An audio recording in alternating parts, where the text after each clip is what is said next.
Good morning or good late morning. Michael Fagan here from Jazziz. Bringing you another episode of Jazziz Daily Brunch. This morning, I have with me jazz legend Bob James. Morning, Bob. I'm very, very, very happy to be seeing you. What are you serving me for brunch? I actually do a light brunch, just a cup of coffee. Well, I already have my espresso here. So. Cheers. Cheers. And for those of you who know Bob James, you know what a legend he is, and we're going to get into that. He is, one of the most influential artists when it comes to contemporary jazz. For me, it all started with an album that was my first Bob James album called Touchdown. And I think for a lot of people, especially that are my age, they bought Touchdown in the store. It had this beautiful football on the cover.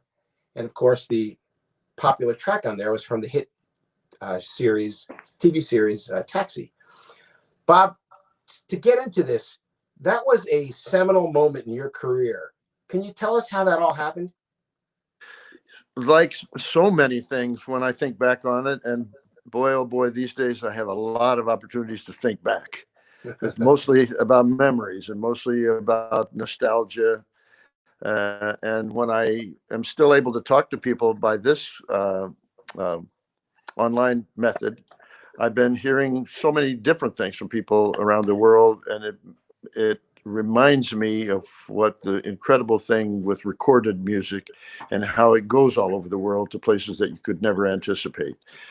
At the time of that recording, I was immersed in the New York City scene. I had finally found a niche at this record company, CTI, a few years before that, where I did all kinds of arrangements. And yet I was kind of yearning to break free from it and go out on my own. And a very wonderful jazz producer named Bruce Lundvall set me up over at Columbia Records to produce my own music there and actually start my own label at almost the same time you started your label, as a matter of fact. So we have a very kind of similar history that went on during that time. And I definitely still remember my lack of understanding about why some things became popular and some things didn't, and what you had to do with your music in order to make it be memorable. And I never liked any of the theories that people had about it, because I always feel like that the public is smarter than theories are, that they'll realize it when you're copying somebody else and when you're not being honest, when you're not being yourself.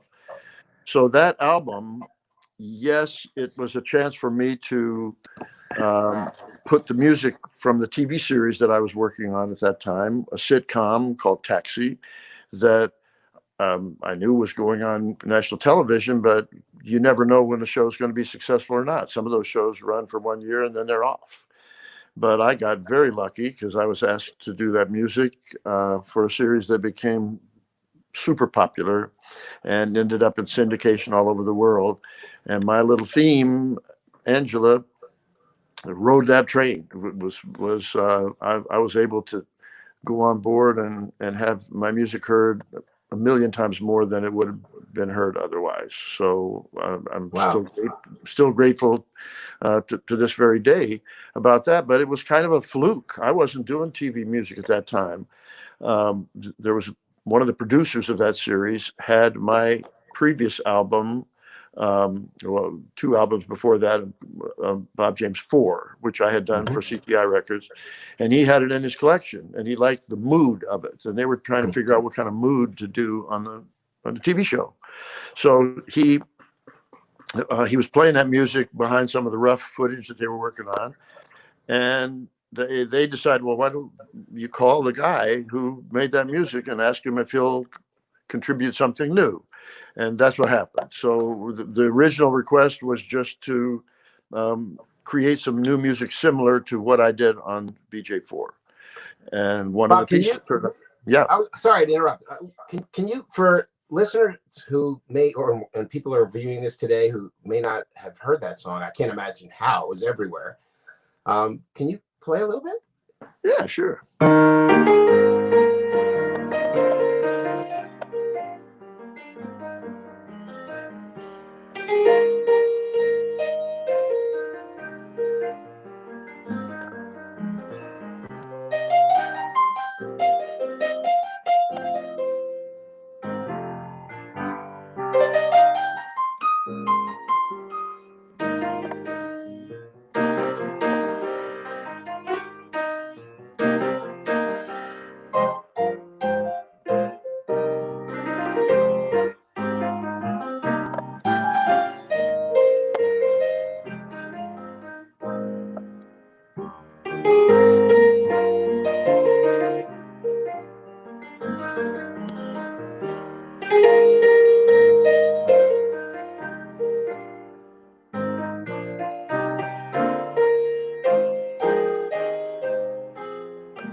Wow, thanks, Bob. Yeah, that was it for me.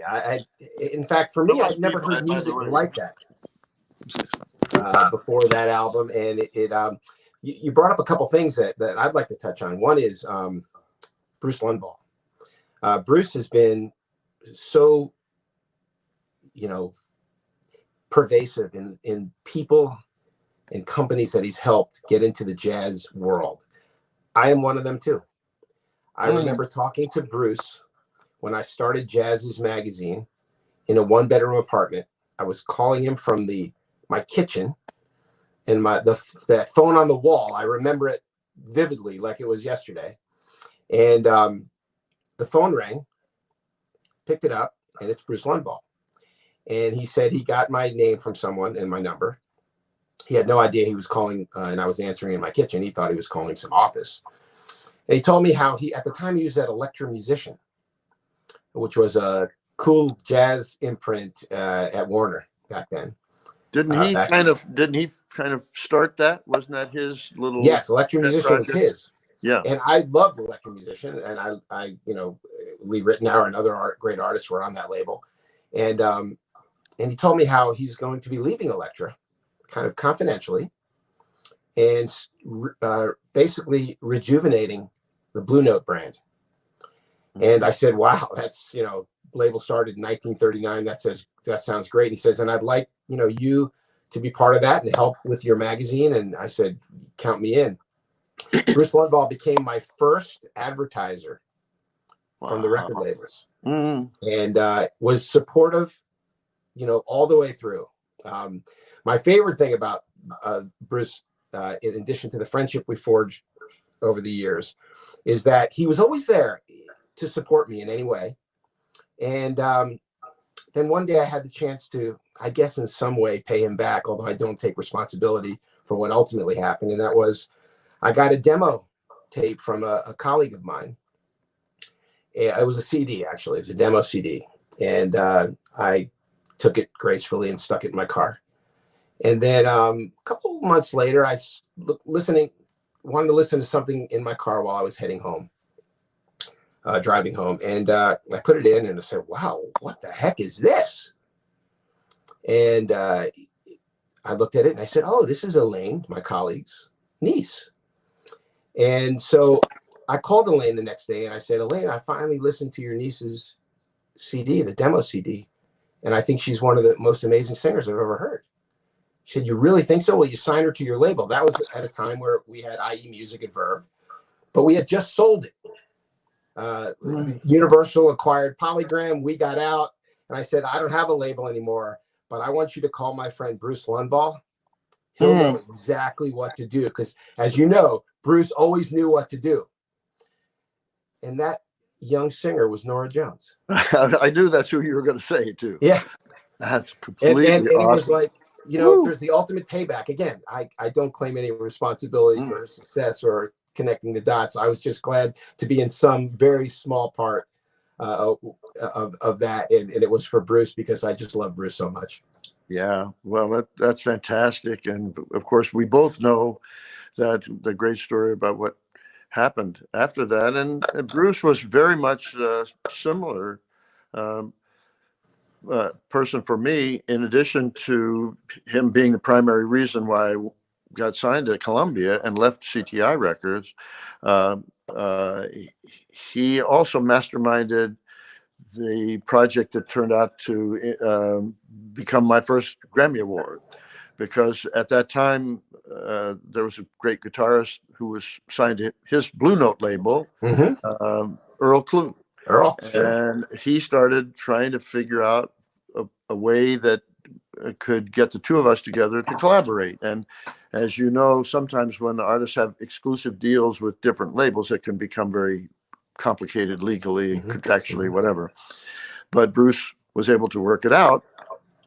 And he didn't produce the one-on-one record that I did with Earl Klugh, but he was the mastermind behind it, and the one that made it go smoothly, and the one, I think, probably the person that had the idea of us collaborating. I had only known Earl very mostly by his reputation at that time. And then now that I'm thinking back on it, the chronology, I'm not sure whether my Touchdown record came first or the one-on-one record. They all almost at the same time. Yeah, if I remember, they were less than 2 years apart. Right, because Earl played on Touchdown also. He was featured on it. And maybe the Touchdown record was the one that inspired the one-on. Yeah, that, I think, kind of makes sense. If I remember, because I remember as a fan and a consumer, I bought Touchdown first and then one-on-one. Yeah, I think that's probably the order in which it happened. And you know, the interesting thing about one-on-one and a lot of your early releases on Tappan Zee Columbia, your label through Columbia, which had nothing to do with the music, and that was the incredible photography and packaging of those albums. How did that come about? Because you know, whether it was Touchdown or Lucky 7 or even other artists on your label like Mark Colby with that gigantic screw on the cover, these were just phenomenal. In fact, it was an inspiration for me being in the media business. The kind of the imaging and positioning and presentation was so superlative. What was that all about? Well, I completely agree with you, and we both know how much the business has changed, and having that kind of artistic approach to music has become a totally different kind of a challenge now. But I credit, for the most part, the genius, marketing, and artistic spirit of Creed Taylor for that, because one of the main things that he was talking about all the time during the years that I was working with him was packaging.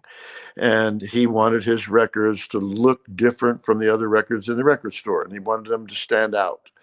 And he worked with several different artistic directors, but he also loved fine art photography. And I remember Pete Turner, the fine art photographer, was one of the people that Creed loved a lot, and Pete Turner's work ended up on a lot of CTI covers. But they were very simple. They looked good because he always used high gloss lamination so that the records didn't look like the cheap, dull cardboard. They were shiny, and you could feel like you really liked picking them up in the record store. And they were big enough because they were 12 inches. Yeah, 12-inch squares. They were this big. Yeah, it was like a little piece of art in the record store. And if you were lucky enough that your covers looked artistic, the record store owner might stick them out there in the open the more, and you just get that much more exposure. So that was, by the time I left CTI, that was a little bit part of my identity, because I'd made 4 solo records for them, all of which had that kind of high gloss lamination and double fold. For the consumer, it wasn't just a slip sleeve. It was a double fold where you open it up, and there was all kinds of liner note information on the inside, and photography and so forth. So I carried that tradition with me over to Columbia when I was producing records there and for my own label. But I had to call upon my friendship with Bruce to whatever degree that he could be influential, because a lot of these things end up in the finance department and the people who are concerned about budgets, and they're saying, well, why do you need that double fold? It costs twice as much to manufacture. You don't need this high gloss lamination. Why don't we just keep it simple? And I fought as hard as I could. I learned that I didn't love that part of the business world very much, and eventually got out of it, actually. But I could see the power of it, and I miss it now. I know lots of us who were big fans of the vinyl LP era miss it a lot. And isn't it amazing that it had a resurgence? Now people are buying vinyl. I still have to carry big boxes with me out on the road, and I'm still signing LPs at my live concerts because there's still an audience for it. Yeah. Well, we all miss vinyl, and I do. There's an audience out there that loves. It kind of we lost something when we moved to 5-inch CDs and 5-inch packaging. Yeah. And the covers that you had on your vinyl albums shrunk down when we went to CDs, even when they were all reissued. It just didn't feel the same, pun intended. Right. It certainly did. And now we don't even have that, because the CD market is not what it was, and people stream. So we have to become more cognizant of how people are experiencing our music, and the packaging sometimes has to have some kind of aspect that looks good on the thumbnail, so people are only going to be seeing it less than 1 inch big. Yeah, it's could have some kind of artistic thing. My latest album, Espresso, I have that big espresso cup, and even if it's a teeny little thumbnail, hopefully there's some kind of a visual reference.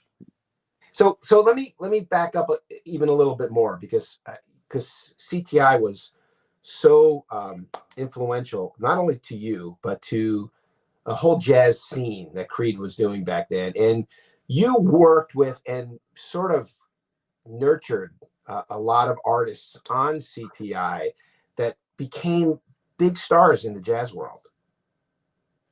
Very, very lucky time for me.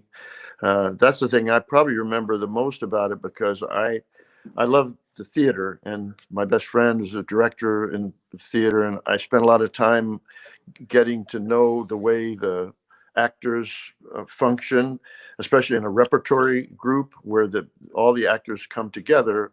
And in one show you're the leader, in another show you're just a supporting actor. And I felt like during that time, especially during those CTI years, we had a repertory group, and we were all supportive of each other. One day there might be Hubert Law's album, and I'm just called on to just play the piano. But on the next session, it might be my record, and I could have Hubert come in and be a sideman on my project. And there was a lot of back and forth, and all of these artists, so many of them that I got to know and work with because of the way the CTI label operated. He had the small network of people that he used over and over and over again, and Ron Carter and Billy Cobham at that time, so many people. Grover Washington. I was just going to say Grover.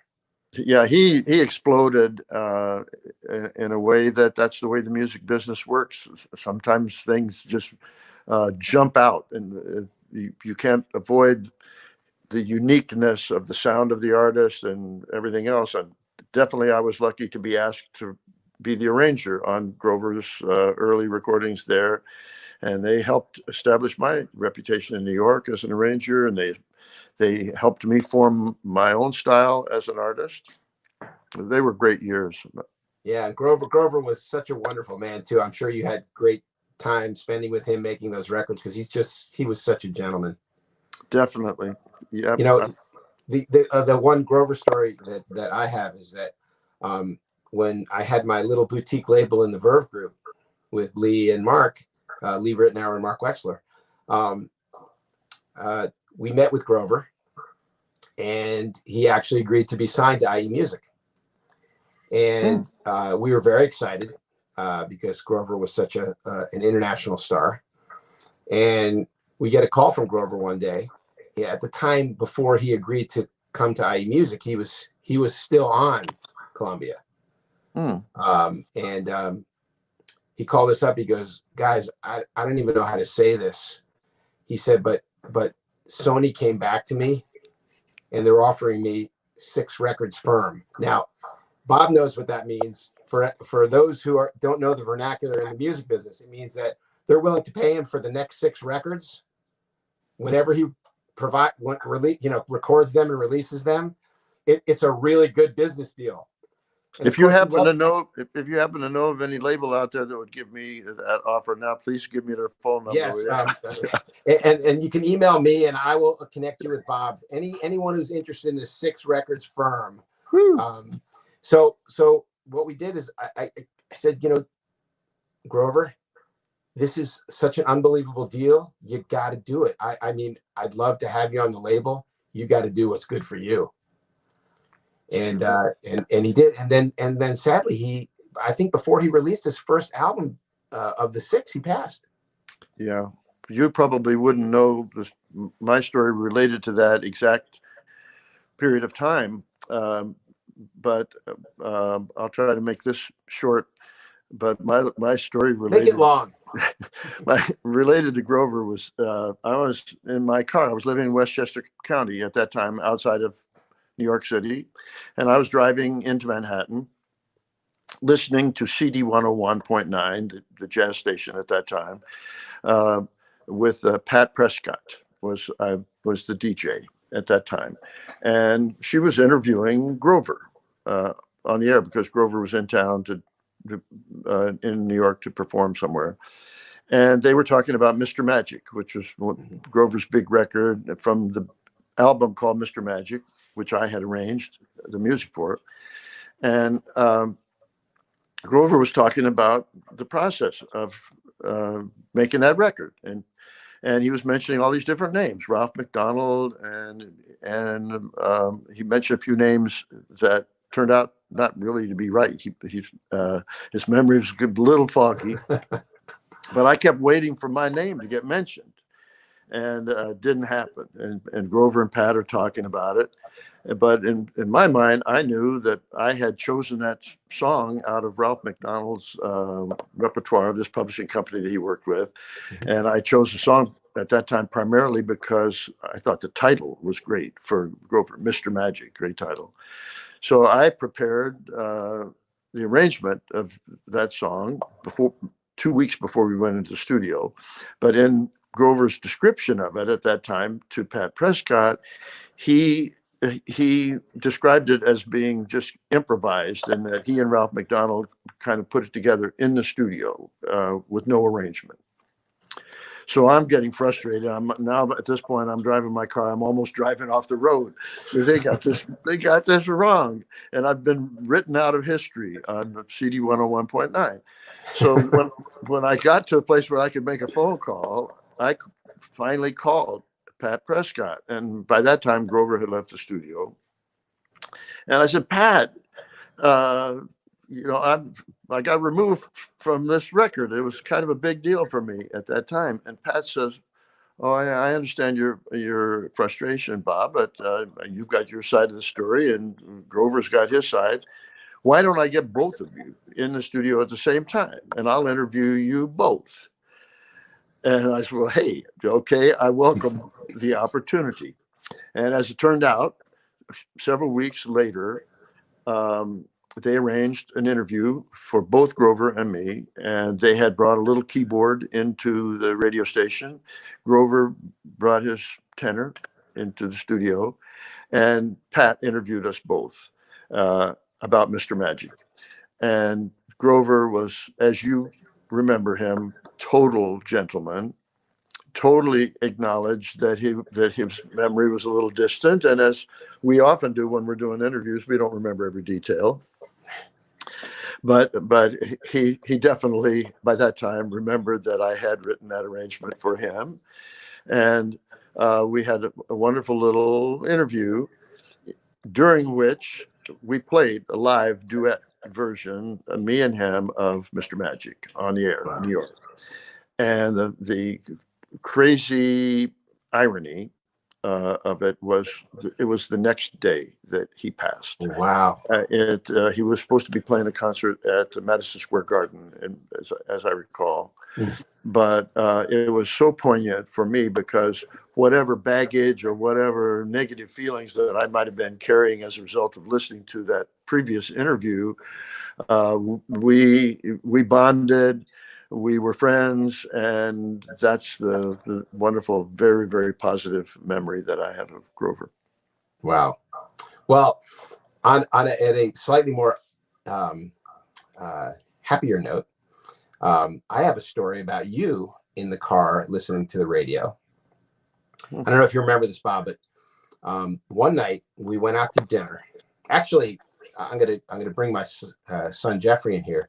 You came to my hotel, the Michelangelo, it's on 51st and 7th in New York, and I made Jeffrey practice. I showed him pictures of you. He was only, I want to say, 3 years old at the time. It's coming back to me. I'm remembering as you're describing it. And I said, when this man walks in the front door, I want you to run up to him. This was in the front door lobby. It was snowing outside. And I want you to say, "Hi, Bob James." So you walked in, you're kind of brushing yourself off. It's frigid cold outside. You have your long coat on. And this little rugrat runs up to you and says, "Hi, Bob James." And you just kind of freaked. You were like, "What's this all about?" Get out of here, you bum. But what happened that night was also very magical as far as radio. And that is, we went out to dinner, Judy and you and me and actually my ex-wife, Lori. And we had a great dinner. It was some great Italian restaurant on Central Park South. And afterwards, you drove in from Westchester, and then you decided you were going to drive us back to the hotel. I get in the car with you. We turn on the radio, and Angela, the theme song from Taxi, is playing. And I'm thinking, man, you called up the radio station and set this whole thing up. There is no way. And then after a while, you convinced me that, no, they're just playing it. And of course, it was such a popular composition that they played it a lot. But then we started talking about that song and wonderful people on that album. And we started talking about Eric Gale. And I remember you getting very sentimental, saying, "Gosh," and Judy too. She was like, he was so wonderful. Still do get so sentimental about that. Yeah. Eric was kind of loner socially, or lived in a very different world. So I didn't ever have the opportunity to get to know him away from the studio or away from performing the way I wish that I could have, to have gotten more of an insight into him as a person. But the contributions that he's made to my music and to so many other people's music are just limitless and completely unique. It's people like that I realize when I'm listening to them that no matter how much we practice, there's a certain mystery that never will be able to be explained by logic. It could just only be explained by something else. Right. Something we don't really understand, but we're trying. Yeah. And so that period from CTI to Tappan Zee on Columbia, then you moved to Warner. And I think, if I remember, it was Tommy LaPuma that may have helped that transition. How'd that all happen? He was involved. Mo Austin was really the main mover there, and Lenny Warnaker. All those people were involved. And at that time, I was being managed by Michael Tannen, who was very much my good fortune to have met him sort of through Paul Simon. And I had been asked by the producer, Phil Ramone, to do some work with Paul Simon. And during the course of that, I met Paul Simon's manager, who was Michael Tannen. And Michael became interested in me separately, wanting to represent me as kind of like lawyer manager to help me out. And it was during the time of my transition from CTI to Columbia. And so Michael actually carved out a deal for me at Columbia, and it was very.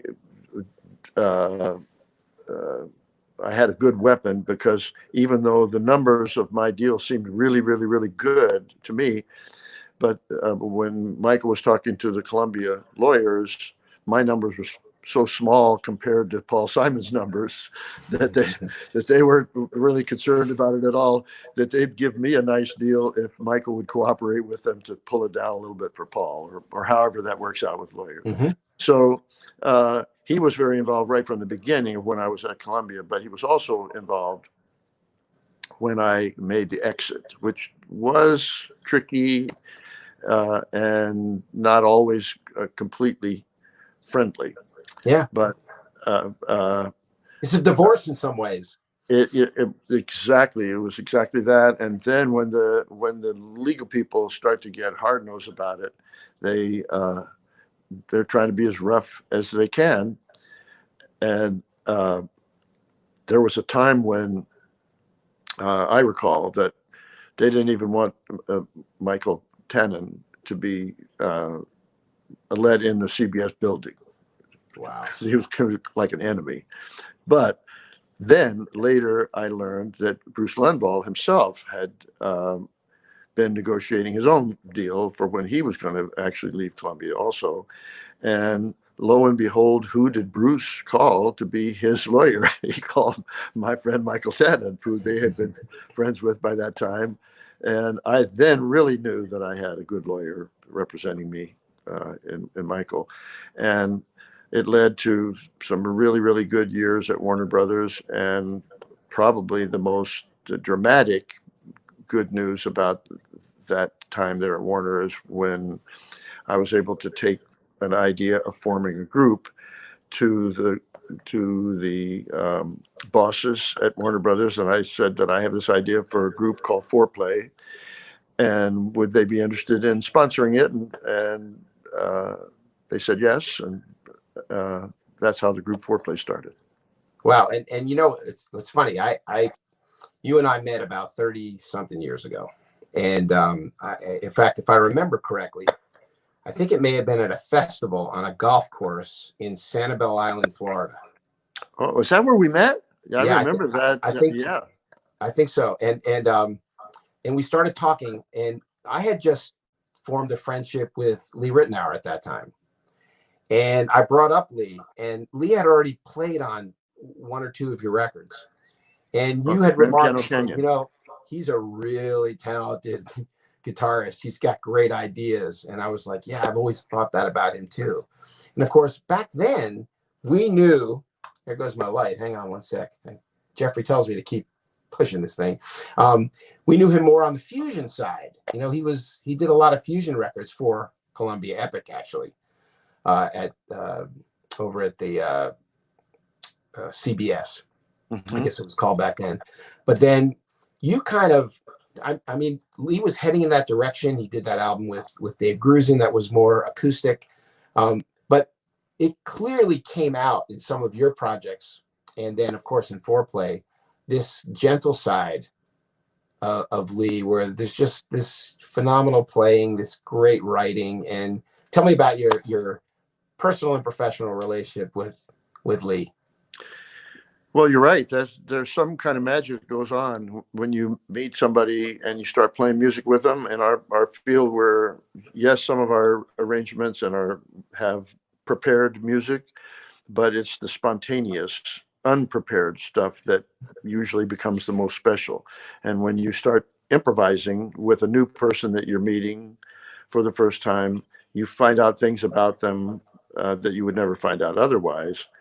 And what was happening in this studio in LA, where I had gone out to record music for an album of mine that ended up being called Grand Piano Canyon. Primarily, I went out there for two reasons, because I was doing all of my work in New York, but I really wanted to work with Harvey Mason. And he had made so many records for me, including Mr. Magic, by the way, including so many things that Harvey had played on where we had invited him to come out to New York. But this particular time, it seemed to make more sense to go out to LA because I also wanted to work with Lee Ritenour, and I wanted him to play on one of the tunes on that project because we had started a kind of reciprocal negotiation with each other in which, hey, if I know you want me to play on your album and I want to play on yours, vice versa. Let's keep all of our costs down. And if you play a song for me or write a song for me, I'll write one for you, and we'll go back and forth in that kind of way. And in that sort of bargaining mode, I wanted Lee to play on this record, and he ended up also composing a tune for it called "Just Listen," which is also on that album. So I had 3 out of 4 other people, but I didn't know the LA scene very well and didn't know who to get to play bass. So separately, I called Lee and I called Harvey, and I said, who should I get on bass? And Harvey said, well, I think maybe Nathan East would be a good call. Then separately, I called Lee. Lee came up with the same answer. So that was good enough for me that both of them thought Nathan was good. So it was first time working with Nathan East for me. And we ended up in the studio, the 4 of us, doing several days of sessions. And I'm not sure that I was the first person to bring it up. We have various memories of how the conversation started. But I know that I was really curious at that time about the different music that comes out of a group situation from what comes out of the ego of one's individual artist, because the individual artist, it's their music, and everybody becomes a little bit subservient or cooperative. Yeah, sort of a supportive role. That one supportive role and one outside of a vision. But I knew that there were many other groups in our field, Weather Report and Spiral Gyra, and I don't know, so many different groups where the group itself had an identity that the public became aware of that went beyond the individual identities of the members. So we were just talking about it on a break. And I had never been in a group. And I asked the other 3 guys, had they ever had that experience? And I'm pretty sure you'd have to ask them because I don't remember the names of the groups, but I think Lee had been in one, and they all talked about it. But also in my memory, they didn't last. The loyalty or whatever hadn't happened. That's kind of the history of groups, right? They break up. They do, sure. And so we talked about what would the odds be that if we formed a group that it would stay together beyond one album, because there also had been this kind of all-star band type of album that would maybe last 1 or 2 albums at the most, but especially when people were already busy and successful on their own. And all 4 of us at that time had pretty strong careers individually going. So we were pessimistic that it would last for a long time, but still we felt magic. We felt I know that there was something going on between the 4 of us where we all shared a lot of the same interests. And so we started it up. And I also remember that the group that we used as a reference was Modern Jazz Quartet. And they definitely had a sound that lasted for many, many, many years through several different bass players and drummers, but the combination of John Lewis and Milt Jackson was the most unique part of their sound and their identity. And frankly, when we talked about it at that time, we thought it was very, very unlikely that we would last long enough and that we'd stay together long enough to have a sound of our own. And now to be able to look back on it 28, 29 years later, however long it's been, is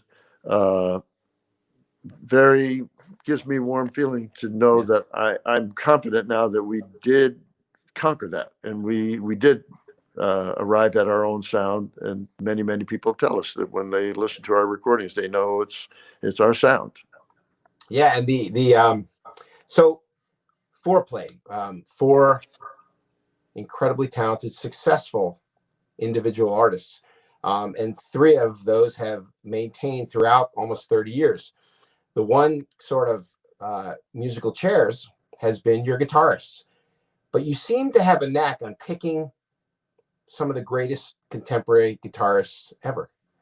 It started with Lee, but then when Lee and this happened at a weird time because Lee and I started IE Music, a record label, and he wanted to dedicate time to making the Twisted Joe Beam and other projects, and I almost feel bad and responsible that that's when he left FourPlay because he ran out of time.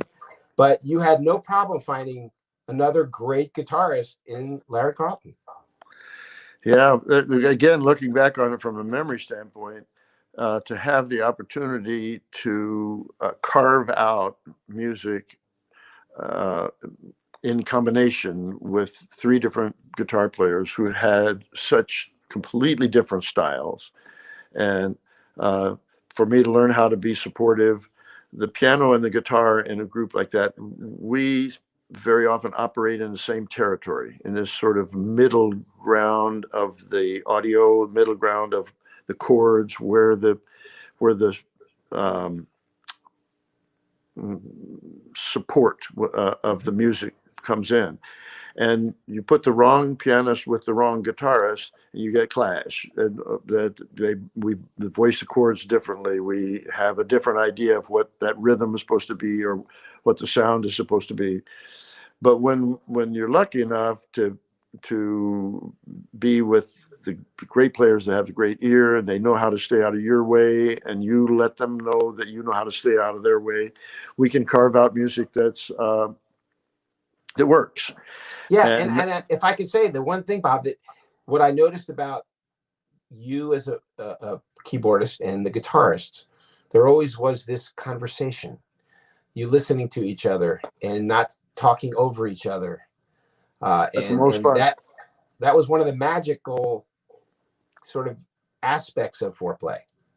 Yeah, and it has to be in a group situation. It's a give and take.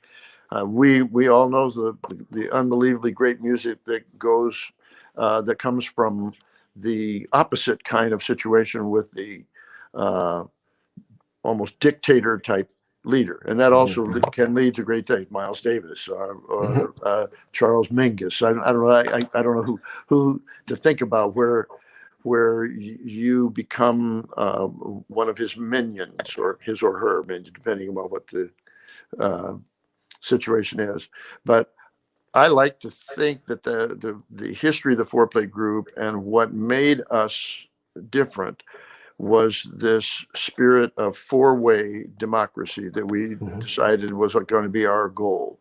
And we started out very early on to say there will be no leader, which was very, very challenging. Many business people told me it was going to be impossible, because there has to be a first among equals. There has somebody that has to make the tough decisions. And every time we'd have a tough decision we had to make, we would vote, because we were a democracy. And the vote is 2-2. And now what do you do? Now what do you do? So then we just kind of flounder, and but somehow we kept toughing it out, and we found that we got through those tough times. But I think the music has that kind of sound. I think it definitely sometimes has my sound, sometimes has Harvey's sound, sometimes has Nathan's sound, and we have three different guitar sounds that are part of our history. Yeah. I got to say again, on behalf of Lee, going way back to the beginning, that Lee established a pretty heavy history right off the bat from our first record, and was probably, I mean, beyond probably, the reason why the FourPlay group has the kind of guitar sound that it has, was because he invented the FourPlay guitar sound. And Bally Run and the songs on that very first record are probably still our most requested songs, and it's just like a stamp that's part of our identity. Yeah, my favorite FourPlay albums, the first album, and then your anniversary album, Silver. Oh, thank you for saying that, because So there was a lot of heart in years that. later, you think, okay, another FourPlay album. Okay, what are they going to do this time? And it wound up being one of my favorites. I'm very glad to hear you say that, because it has turned out to be an album that we can celebrate, and to remember Chuck Loeb, who revitalized our group. We had reached the point where, after Larry Carlton decided that he wanted to pursue his solo career also, we were beginning to think that maybe we would never find that new loyal guitarist spirit. But when Chuck joined, it was immediate how much ambition he had, how much enthusiasm, respect did he have for us, but a kind of energy that made the rest of the three of us go to the practice room, because a lot of his charts were hard, they were challenging, and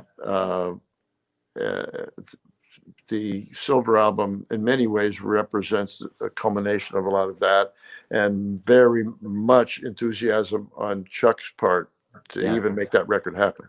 And one of the things I noticed about Chuck is that he was clearly the lesser known of the four, the one that was kind of, if you were a contemporary jazz fan, you've heard of Chuck Loeb, but most people didn't hear Chuck Loeb. And I looked at it as like he had something to prove, and he proved it.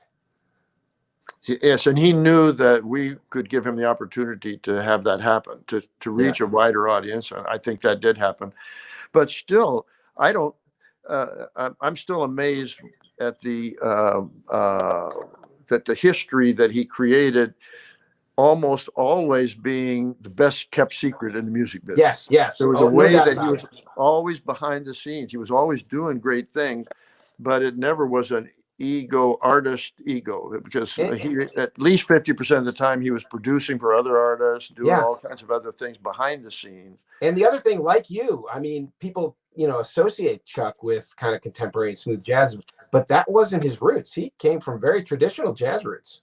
Yes, and that's why Harvey and I were the main pushers. Not to say that Nathan didn't love him also, but in my memory of when we were trying to figure out who to get next, I believe I was the first one to bring up Chuck, because I'd worked with Chuck more than they had.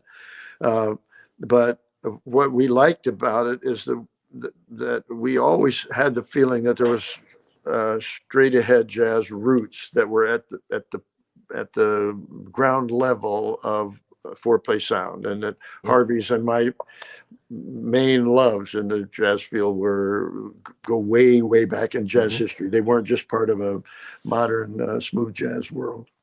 Well, a good segue. Your identifying Chuck to be a perfect fit as the third guitar player in FourPlay. You've discovered a lot of talent. In fact, if not discovered, they appeared on your album before they became big. From the early days with some of the great contemporary jazz artists that wound up having solo careers, to even, I think around 2008, Esperanza Spalding was on your record before people really knew who she was. Well, thank you for saying that. I couldn't take very much credit there. What an amazing artist that she is. I guess part of that is when you're busy, when you're doing a lot of things. When I'm involved at that time, much more than now, but then I was very, very busy in the studio a lot and working with different people. In what you're describing, I guess some things stick out more than others.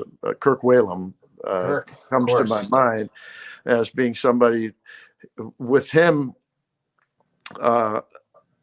my first experience with him was a kind of, if you can't beat him, join him type of thing, because he was opening act at a concert that I was playing in Houston, Texas, and I went out to hear his band. and they were killing it so much they had this audience wiped out before I even got to the stage.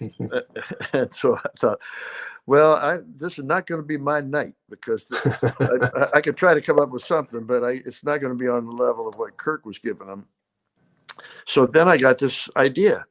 Hey, why don't I have him join my band? Yeah. And then I have the best of both worlds. And I was working on an album project at that time. So I called him immediately and invited him to come out to New York and play on my album 12. And I think that the kind of track that really showcased was, I think, Ruby, Ruby, Ruby.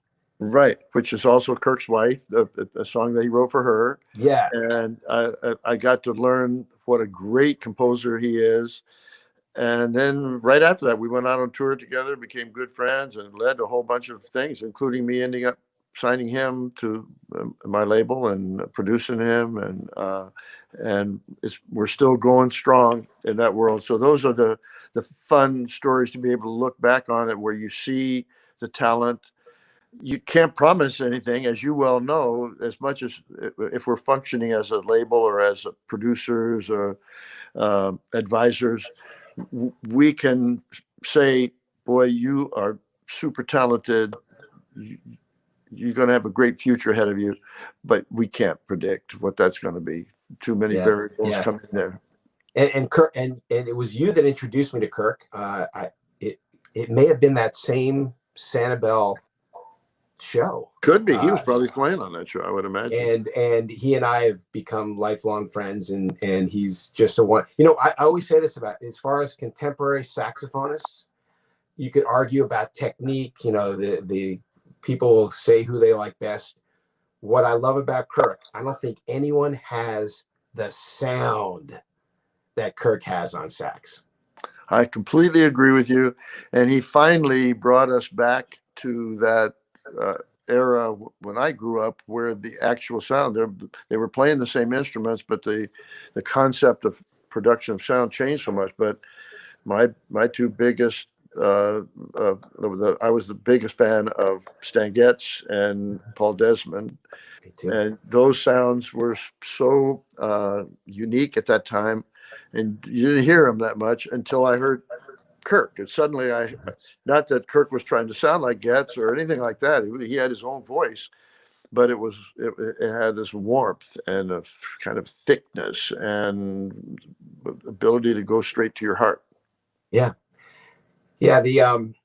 Kirk's great. So, with Kirk and your career and solo and FourPlay, you know, they've said, and the they people, that you are the godfather, the progenitor of smooth jazz. How does that sit with you? Fine. Hey, I like smooth. I like rough. Yeah. I like them both. And if the criticism is that we get too smooth, okay. Criticism is inevitable, and our job is to make music and hope that some people like it. Not all people are going to like it. And the phenomenon of what happened with smooth jazz is debatable because of the function of it a lot. There was a time in which jazz became a buzzword for comfort or for background. And when the term started to get used, smooth jazz, it wasn't musicians that were making that, putting those two things together.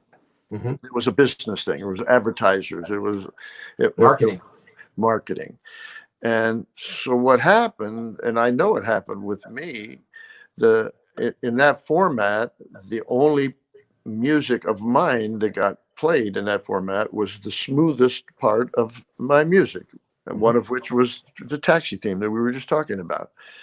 And you might get frustrated and say to those stations or whatever, why aren't you playing my rough music?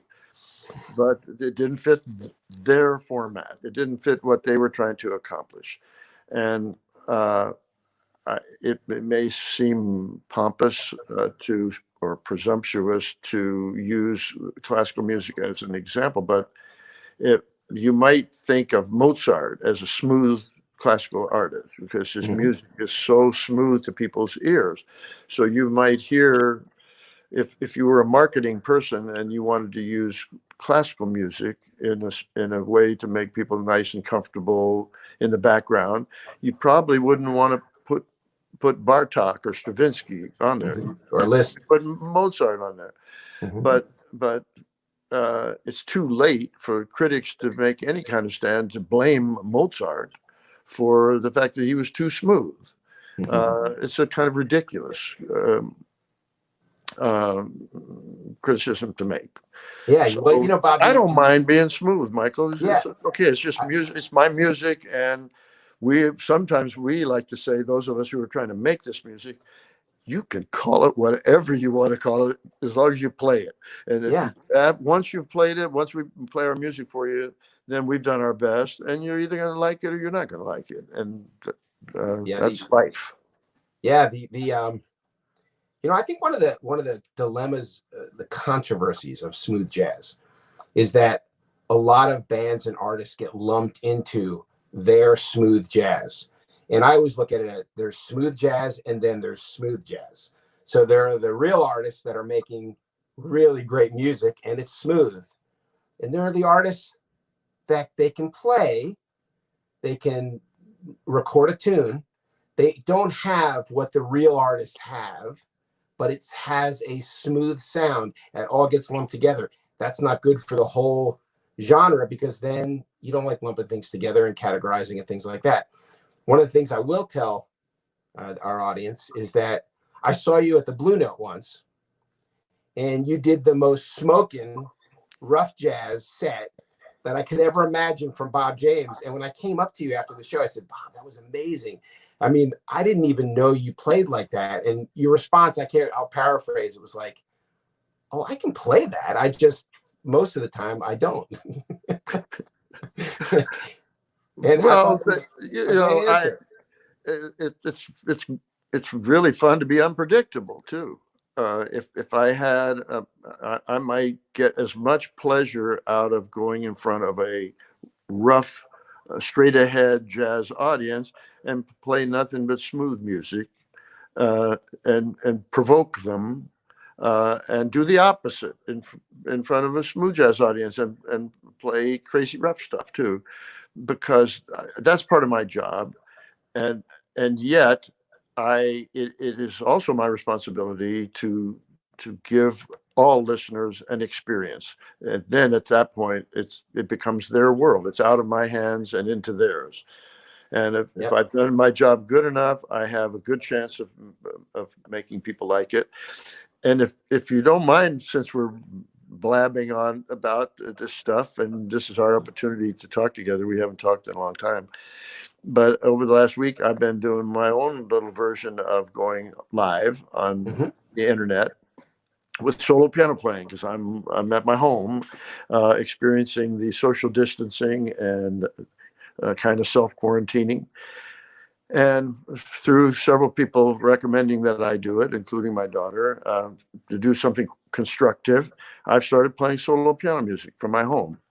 Oh, wow. And what time? What time? Is it going the same time every day? Same time every day, 10 o'clock in the morning, my time, Eastern Daylight Time, 10 a.m. How do you log on? I just go to my Facebook page. Okay. I might change that now that your son he's going to give me maybe some new tips. That might be a better way for me to do it. I know I'm not the guy to talk to. I'm not on YouTube, for example. It's just Facebook. Oh, so far. And I've been doing, yeah. Yeah. So and I would, because the whole idea of it is to reach as many people as you can. Yeah. But I wanted to talk about a little bit different aspect of it, is that I've been doing a lot of soul searching about this role that we play as musicians. There's the mindset of not allowing the audience to influence your music too much, because they may water it down. You may start thinking, well, what are they going to like? I better change my music. I better make my music be what I perceive that the audience will like the most. And we think along those lines many different ways, one of which is to make money. We're professionals, and we think, well, if I play this kind of music, I'll make more money than if I play that kind of music. And suddenly it becomes possible to be in a nightmare of conflict with your own heart, your mind, your passion, your wallet, your everything, your friends. And so for me, suddenly being by myself, not being paid, nobody even asked me to do it. I'm at home at my own piano, reaching out by going live and saying, here I am, this is Bob James, and I'm going to play the piano. There was no other marketing, there's nothing else attached to it other than what I wanted to do. But I still couldn't stop going through this process. For example, I opened my mouth very early on and said, I'm willing to take requests, which is probably the stupidest thing that I possibly could have done, because I can't keep up with them. There would be too many requests coming from all over the place. And if I try to satisfy everybody, I won't be able to prepare properly the tunes that I chose. And part of the reason why I'm on there is a selfish one, to play my music. So I had to kind of focus my energy on remembering that throughout my career in music, I felt that if I went to my own passion first, if I could get as close to my own heart and convey that through the music, that I would have the best chance that people would respond to it in a good way. But the minute that I leave that and start thinking about it, and oh, what are they going to like? And oh, I better not play this piece. Oh, I better play that piece. Then I'm suddenly on such dangerous territory of wondering whether it's smooth enough or rough enough or anything else. And right now, today, coincidentally, I just did one of them right before we got on the phone, and that was what was going on in my mind. How close could I get to my own heart and just convey it raw through the piano? Wow. Well, speaking of audience, I think we might answer a question. We have questions being asked by someone, Amina Kim, asking Bob, have you ever considered writing a songbook? And then goes on to say a memoir, if you will, of the stories behind the songs and the albums you've written, arranged, and played, etc. Brilliant musicians are among the greatest storytellers written in the language of music. Well, hi, Mina. I think I met her a year or two ago, I think in LA at Catalina Jazz Club out there. Thank you and I've seen your name listening to piano stuff that I've done, and thank you very much for listening. And yes, I get asked this question a lot, and I've resisted it. I don't know. Maybe I'm afraid of it a little bit. I'm not sure, but a lot of people tell me that I have good stories, and I guess if you live long enough, I don't know how good they are, but I have a lot of them, and I have had a lot of opportunities. I think if I'm going to try to do it, I'm going to need to have a writer, as told by something, because I've got too much music that I want to do, and spending my creative time with that. But I appreciate your question very much, and I'm thinking about it a lot. And if I find that right person to collaborate with me, maybe I better do it while I'm still in possession of my memories and can still recount them. Well, that's great. I'm going to put together for our audience, and they'll go online, what I think is the best of Bob James, a little compilation. I actually put together about 16 tracks that span your career. And I don't know if you remember because as you know better than anyone, song titles to instrumental sometimes are tough to figure out and remember. But yes, a couple of the tunes that I put on there that are classics are certainly Westchester Lady, Angela, your theme to Taxi, Restoration, which I thought was a brilliant tune. I was thinking about opening with that. And then one of the things you did, talk about, smooth, but also in the tradition. One of my favorite FourPlay performances was West Coast Blues. I think it's a Wes Montgomery tune. And it is just, it's the best version I've ever heard. Touchdown is certainly on there. Carrie from One on One, which is an absolute classic. Shambuzi. Brighton by the Sea with Grover. Thank you. Ashanti, which is the opening track from Ivory Coast, which is just a great, great tune. Maputo, the one that a lot of people know with your collaboration with David Sanborn. Joyride, Dancing on the Water, but I'm not sure which version to put. The one that you did with Nancy Stagnita, or the one you had on, I can't remember which album. I think it may have been on Restoration. Well, it was actually, the album was actually called Dancing on the Water. It was a kind of mostly solo piano album that I made some years ago. And by the way, in the two versions that I have on records, the one was with Nancy Stagnita, but the original version was with Chuck Loeb, who we talked about earlier, playing the guitar piano duet. Beautiful, beautiful, beautiful song. Kicking Back, and then I like to close with, I get so sad when I listen to it, but one of the most beautiful songs you've written, A Waltz for Judy. Well, thank you so much. But I have to slightly correct you in that I wish I had written it. The song was prepared for an album that I did called The New Cool, which was duet project with Nathan East. And Nathan and Jeff Babco, LA keyboard player, wrote that song. And I get credit for it a lot, and because Nathan's idea of the song was to make it a tribute to my wife, Judy. Very, very respectful. But I didn't actually compose it. I just had the honor to play this beautiful composition by Jeff Babco and Nathan. I picked that as my album of the year. I love that album when it came out. It's definitely the new cool. It's smooth, but it's airy. It's acoustic. It's just a beautiful record. And I'm glad that you clarified that, because now I don't have to have Nate and you on the show to clear up the history of that song. Right. Yeah, I was not going to attempt to take credit where credit wasn't deserved. That's for sure. Actually, for me, the New Cool does represent an album that didn't start out specifically to be what would be called smooth. And it's certain Nathan and I were deliberately trying to be creative and not fit into some marketing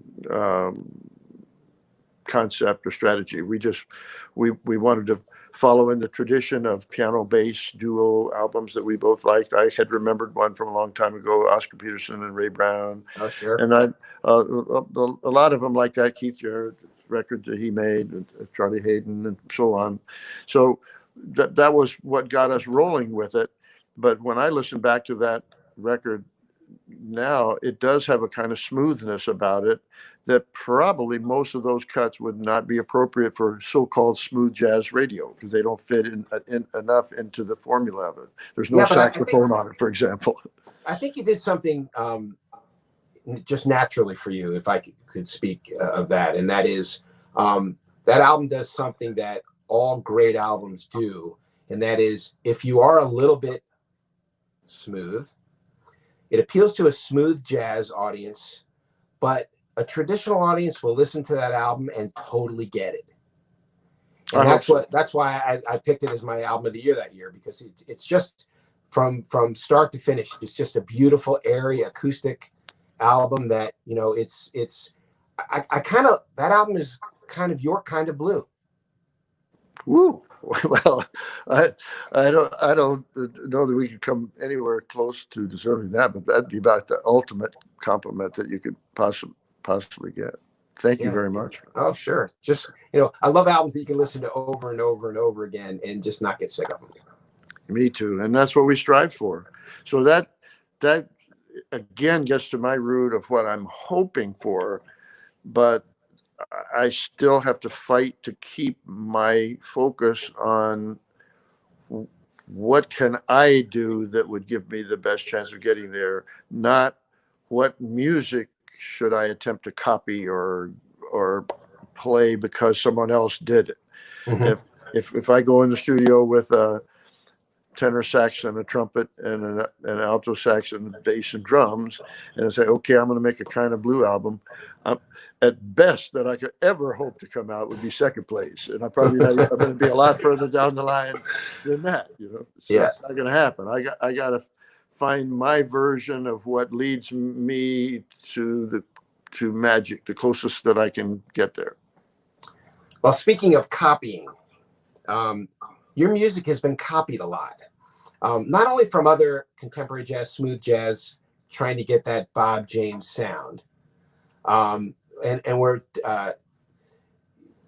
getting a comment here online about the godfather of hip hop too. That you're being called that, but your history with hip hop is pretty substantial. You want to talk about that? Well, it's another example of unknowns. How in the world do things like this happen in the music business that you could never predict?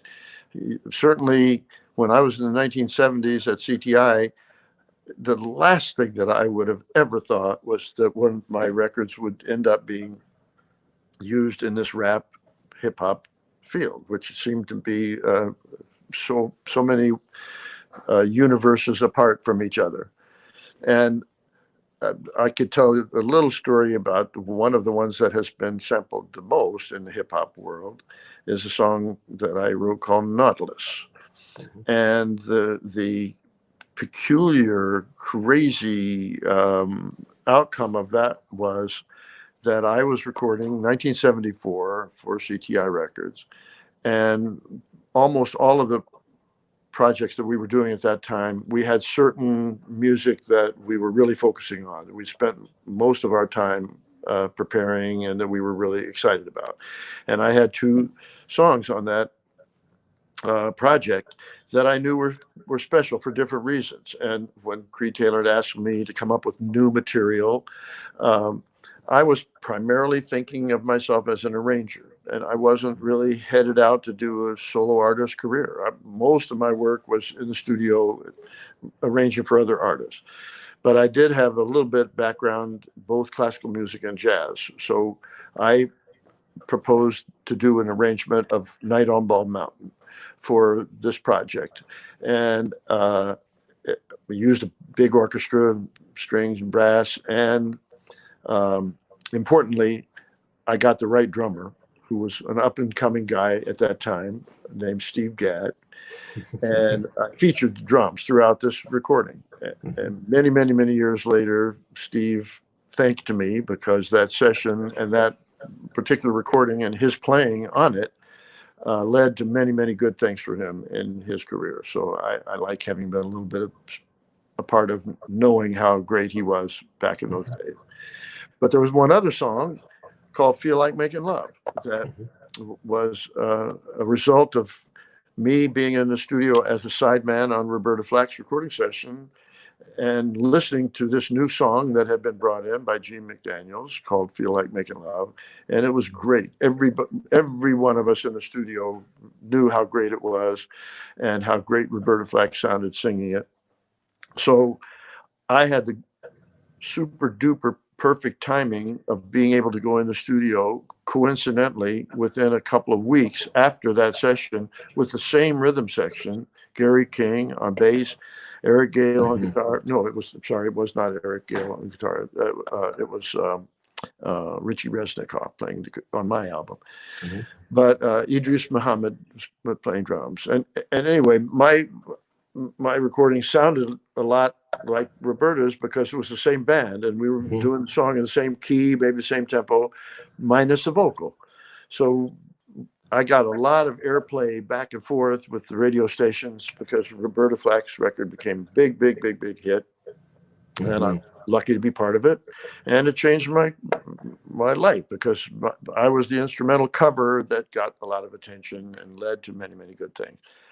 But at this very same time, buried deep into that project was a song called Nautilus that I it was a throwaway almost. We concentrated all of our energy on these other songs, and we had to have something else to fill out the album. So if you look at the LP version of my record one for CTI, you will find that Nautilus is the last cut on side B, which is buried so far because the likelihood is it's going to get no airplay and nobody's going to pay any attention to it, which they didn't at that time. It was the most interesting thing about it for me at that time was that Creed Taylor came up with a fun title for it because I used some kind of a synthesizer sound that sounded like a submarine, and so he called it Nautilus. Now 20 years go by, however long it took, and I start to hear that this recording is getting all kinds of attention, and the rap hip hop field and the use of recorded music in chunks and what became known as samples was becoming much more of a phenomenon than I ever thought there would be. I thought it was kind of fluky when I first heard about it. I couldn't believe it. You mean they're coming and they're stealing my music, or they're just taking it? And very often that was the case when a lot of the early recordings. Eventually, as you and I both know, it became a legitimate industry, also of which I have a wonderful part of it, having been on the ground floor. For some magical reason, the early hip hop producers chose a few of my cuts to be chunks, to be samples. And I thank Idris Muhammad, who created the magic groove on Nautilus, for the reason why it's a good song to dance to in chunks. Can you give us a little chunk of that?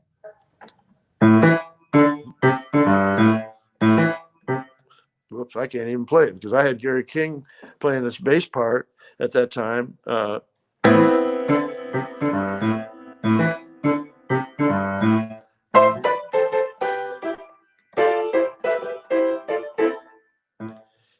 Yeah, you caught me off guard because sometimes I've tried to practice so that I could play Gary King's part with my left hand and the melody with my right hand.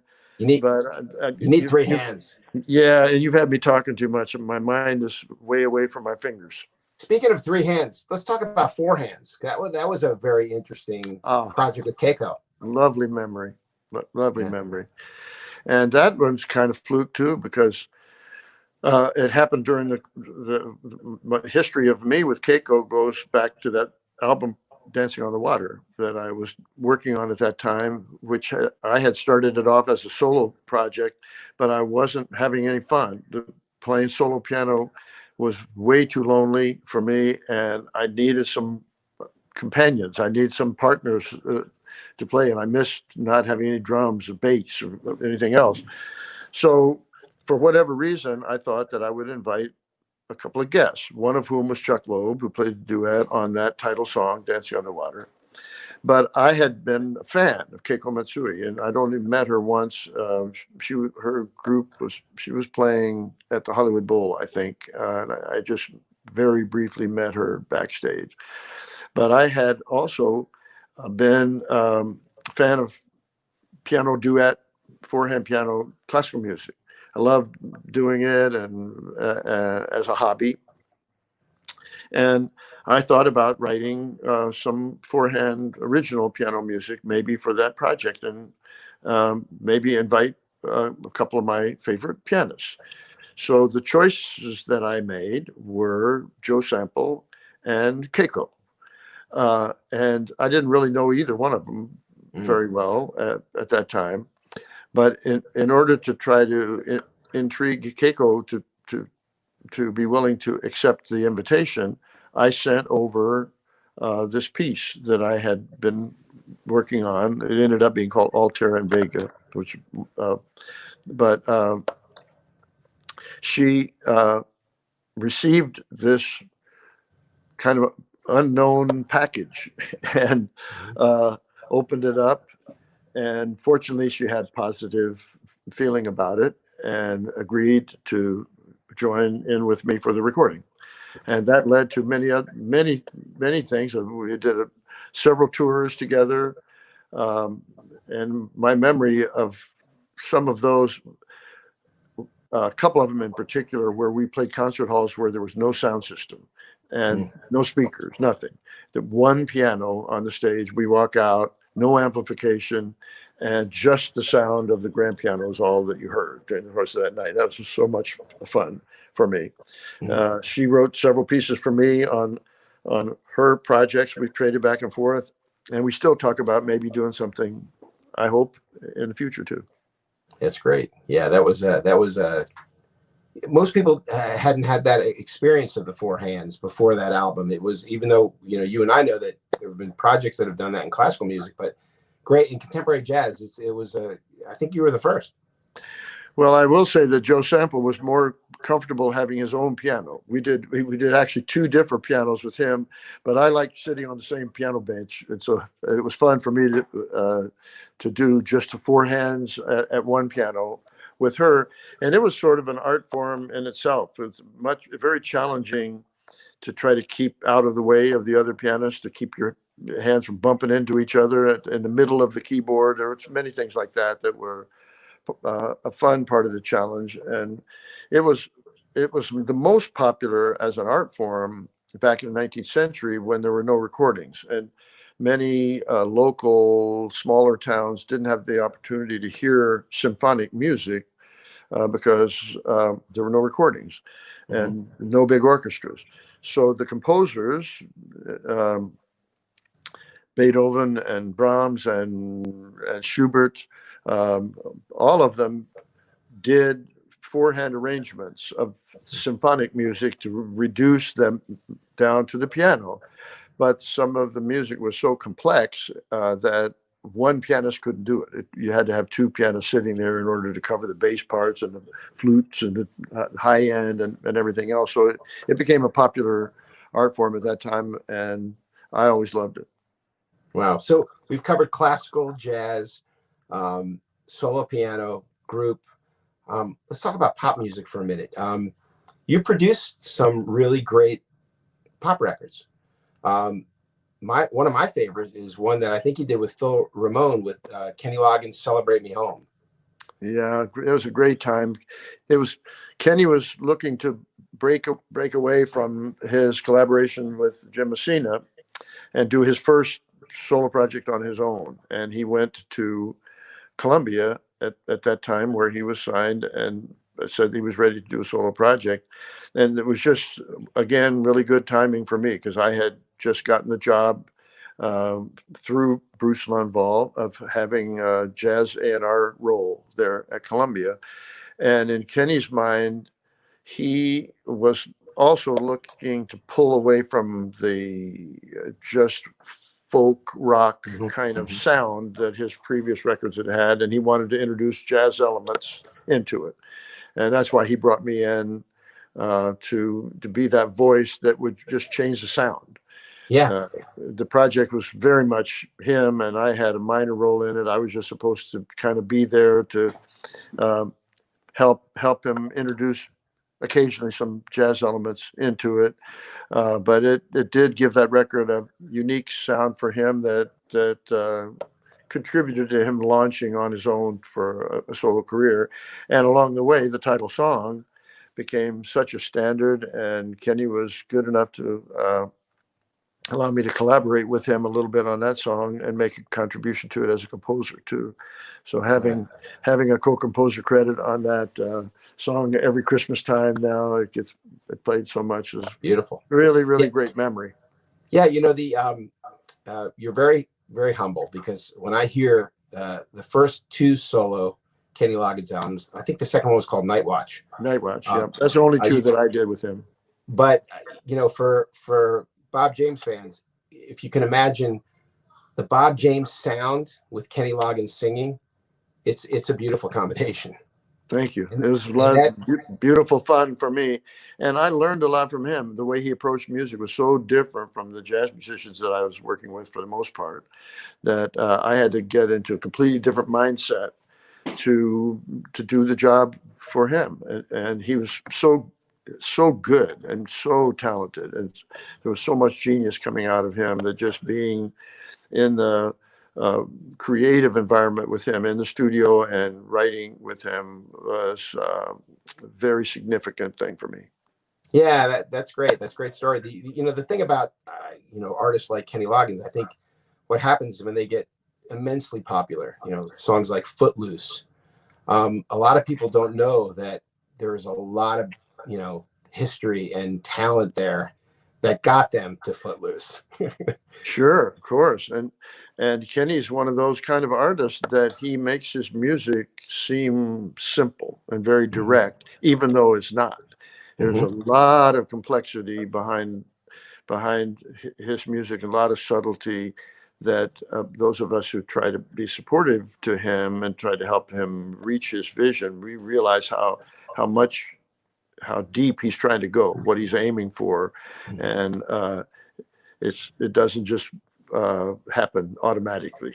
There's a Yeah. lot of preparation going on. Now you talk a little bit for about 10 seconds because I just had the low power low battery, and I can plug power into my Well, we phone. could, if you, I want to ask you one more thing, and then Yeah. we can wrap up if you'd like. Well, I got 10% battery Oh, left. we're good. So I guess in closing, I'd like to hear what your thoughts are on, once we get out of this pandemic, what's next? You've done pop, jazz, classical. Any artists that you haven't collaborated with yet? Projects that you want to do? 6 record firm deals? It's the biggest question on my mind all the time, Michael. I'm home by myself. I live alone now. So I have way too much time to think about that stuff. I'm thinking about it all the time. And I still have so many ideas about what I want to do. And I'm very fortunate that I have people that still want to work with me. And I think it's going to have to be choice of just starting to kind of go one at a time, make a commitment. Back over the last, let's say, 6 or 7 years, I've gone back and forth trying to do my bucket list, and one of which was that I wanted to have the opportunity to work with larger ensembles, symphony orchestra, and finally took on the challenge of doing a full-scale, long-form classical piece, which was a piano concerto, and very difficult for me, challenging. And I spent a couple of years working on it, actually composing it, and ended up getting 3 performances. It ended up being a mixed feeling. Some of it was very exciting, some of it was very stimulating, some of it also very frustrating because I think that I never got to the place that I wanted it to go. So on my continued bucket list is the question of whether I want to try to keep pursuing that and do another large scale work, maybe a ballet or maybe a symphony. I don't know yet because it's in the back of my mind, but I'm nervous about whether I have enough energy in me to do that. I have some young people that I admire a lot, talent wise, that I would like to be a mentor in the same way that I was for Kirk, because we both know that these kind of talents are they're coming along all the time. Mm-hmm. And I had a wonderful experience over in the Ukraine toward the end of last year with a young saxophonist who had sent me a tape. And maybe it's a variation on the same theme that happened for me with Kirk, but this is a guy named Andriy Schmidt, who is brilliantly talented young kid in his 20s. And just out of the blue, he sent me a tape of one of his songs that he imagined me playing a solo on it. And I liked it so much that without even making a deal with him or any talk about payment or anything else, I just put my piano part on it and sent it back to him. Told him how much I liked it. And one thing led to another. His record came out. It's really, really great. I'd love to hear it. Single from it's called Moving Forward. And he invited me to come to Kiev, to Ukraine.